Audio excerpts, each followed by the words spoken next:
लो भाई, जब से मृदुल और नेहल ने तान्या मित्तल की पोल खोल दी है, तब से तान्या मित्तल का ड्रामा तो खत्म ही नहीं हो रहा। तान्या यहाँ पर सिंपैथी के लिए अकेले बैठकर रोने लगती हैं, जिसके बाद वो अपनी आंखें इधर उधर घुमाती हैं तो उन्हें अमाल मलिक दिखते हैं बेडरूम में। और फिर तान्या सीधा अमाल के पास चली जाती है। यहाँ अमाल के साथ बेड के नीचे बैठ जाती हैं तान्या और फिर अमाल से बातें करना शुरू करती है। कहती है कि मेरे बारे में सोच, तूने सोचा कभी कि मुझे कितना ज्यादा दुख हो रहा है। ऐसा बात करते करते तान्या अमाल का हाथ पकड़ लेती है, बेड पर अपने हाथ आगे रखती है और बार बार अपने हाथों से इशारा करते हुए अमाल का हाथ मांगती है। अमाल अपने हाथ देते हैं। उसके बाद तान्या अमाल का हाथ पकड़कर बातें करना स्टार्ट कर देती है और बार बार सिर्फ अपने ही टॉपिक के बारे में कहती है। यहाँ पर तान्या कहती है कि भाई नीलम ने तो कोनिका मैम से वापस से बात करना शुरू कर दिया और वो मुझे इग्नोर कर रही है। इसमें बुरा कौन दिखा अमाल? सिर्फ और सिर्फ मैं। मेरे बारे में कोई नहीं सोच रहा। पूरा घर मेरे ऊपर चढ़ रहा है। एक अकेली बेचारी सी बेसहारा सी लड़की के ऊपर सब लोग चढ़ रहे हैं और कोई भी मेरे को सपोर्ट करने के लिए नहीं है। अमाल, तुझे सही और गलत बताने के लिए तो मैं हूँ, पर मेरे पास कौन है? मेरे पास एक भी दोस्त नहीं है। मैंने नीलम को दोस्त समझा, लेकिन उसने भी मेरे पीठ पर खंजर घोंप दिया। वेल, एक ही चीज लूप पर ताने की चल रही थी कि तू अमाल मेरे बारे में सोच, मेरा दुख कितना ज्यादा है कोई समझ नहीं सकता। मुझे घर पर ऐसे रहने की आदत नहीं है, फिर भी मैं इस तरह से रह रही हूँ, इतना सब एडजस्ट कर रही हूँ। आज मुझे एक पराठा बनाने के लिए टोका जा रहा है, कभी घी यूज करती हूँ तो ये कहा जाता है कि मैं घी चोर हूँ। वेल, अपना पूरा नैरेटिव यहाँ तान्या मित्तल बनाकर आती है कि सब लोग उसी को टॉर्चर कर रहे हैं। वेल, अमाल कहीं ना कहीं तान्या की बातें सुनते तो है, लेकिन बाद में उल्टा तान्या को ही लताड़ देते हैं। यहाँ अमाल सुनकर पक जाते हैं। जब तान्या अमाल का हाथ पकड़ती है जबरदस्ती, तो अमाल अपने हाथ वापस से खींच लेते हैं और फिर तान्या के हाथ वैसे ही रह जाते हैं। जिसके बाद वो फिर से हाथ मांगने की कोशिश करती है, पर अमाल उसे अपना हाथ देती नहीं है। इसके बाद अमाल कहते हैं कि कौन तुझे टॉर्चर कर रहा है तो मुझे बता। सब लोग तो तेरे दोस्त हैं, सब लोग तुझसे बात करते हैं, तो ऐसा मत कहे कि तेरे साथ कोई नहीं बैठता, क्योंकि हम सब तो तेरे साथ बैठ के बात करते हैं। कहीं ना कहीं तान्या खुद को बेचारी दिखाने के लिए यही कह रही थी कि मुझसे कोई बात नहीं करता,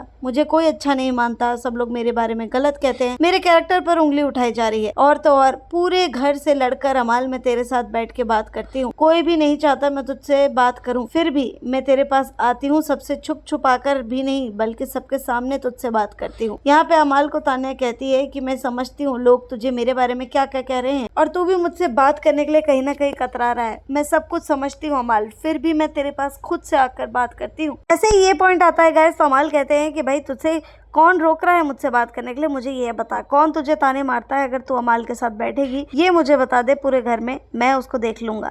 यहाँ ताने के पास कोई जवाब नहीं होता। अमाल कहते हैं कि कोई तुझे मुझसे बात करने के लिए रोकता नहीं है और रोक भी नहीं सकता। सबको पता है कि अमाल मलिक कौन है।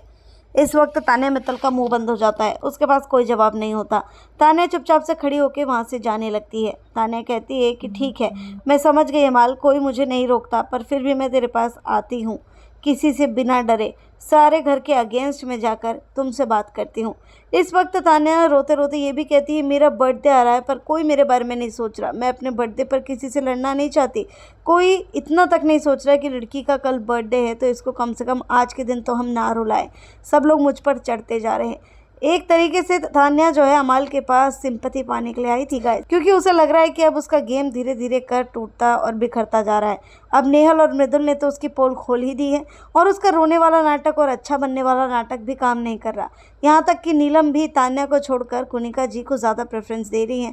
कोनिका जी पर नीलम को ज़्यादा भरोसा है। उसे पता है कि पीठ पीछे तान्या उसको छोड़ सकती है। इस वक्त जीशान तो तान्या के साथ बैठते हैं, लेकिन आपको पता है कि पूरे घर के साथ बैठ के जीशान यही कहते हैं कि तान्या की मनोदशा मैं जानता हूँ कि वो हमारे साथ क्यों उठती बैठती है।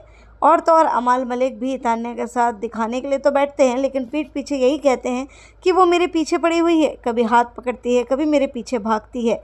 इन सब चीज़ों से खुद अमाल भी परेशान है। लेकिन जब घर में कोई सपोर्ट नहीं मिल रहा तो तान्या यही कह रही है बार बार, मेरे बारे में सोच के मुझे कौन सपोर्ट करेगा, मैं तो अकेली हूँ, ये लोग मुझे घर से बाहर कर देंगे। अमाल कहीं ना कहीं इनडायरेक्टली अमाल से बुलवाना चाह रही थी तान्या कि अमाल बोले कि मैं तेरे साथ हूँ, मैं तेरे साथ खड़ा हूँ, पर अमाल ये शब्द नहीं चुनते। अमाल बल्कि तान्या को कहते हैं तुझे स्ट्रांग बनना पड़ेगा, ऐसे करेगी तो तेरा ही कटता रहेगा। और तो और तान्या कहती है पूरे घर को पता है कि मेरा सबसे बड़ा दिल है, मैं सबके लिए इतना सब कुछ करती हूँ, पर फिर भी मेरे साथ लोग ऐसे बिहेव कर रहे हैं। अमाल यहाँ पे कंफ्यूज हो जाते हैं कि आखिर तान्या ऐसा क्या कर देती है सबके लिए। तान्या कहती है कि देख, दो चीजें होती हैं, मेरा दिल ऐसा है अमाल कि मैं आखिरी सांस तक सबके लिए करके जाऊंगी, चाहे लोग मुझे बाहर क्यों ना निकाल दे, पर मैं सबके लिए करके जाऊंगी। मेरा नाम तान्या है। और तो और कहती है कि मैं सबको इतने मौके देती हूँ, पर लोग मेरे बारे में ऐसा कहते हैं और मुझे किसी के साथ कोई एक्सपेक्टेशन नहीं है अमाल। मैं विदाउट एक्सपेक्टेशन सारे काम करती हूँ। अगर तान्या मित्तल जी आपको एक्सपेक्टेशन ही नहीं है तो आप यहाँ पे रोती हुई क्यों फिर रही हैं?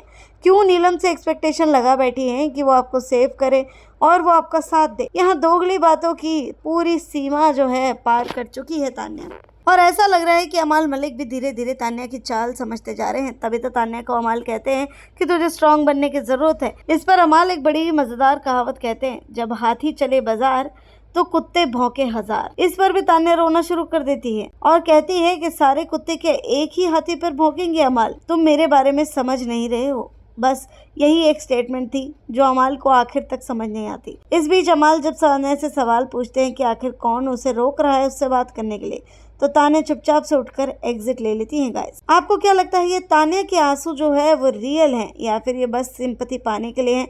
क्योंकि कल उनका भांडा फूट चुका है और अब सबके सामने उनकी असलियत आ गई है। कहीं ना कहीं तान्या को अपना वोट बैंक तो सेव करना ही है। आप लोग अपना ओपिनियन कमेंट बॉक्स में ज़रूर बताना। वीडियो पसंद आई हो तो चैनल को सब्सक्राइब कर लेना।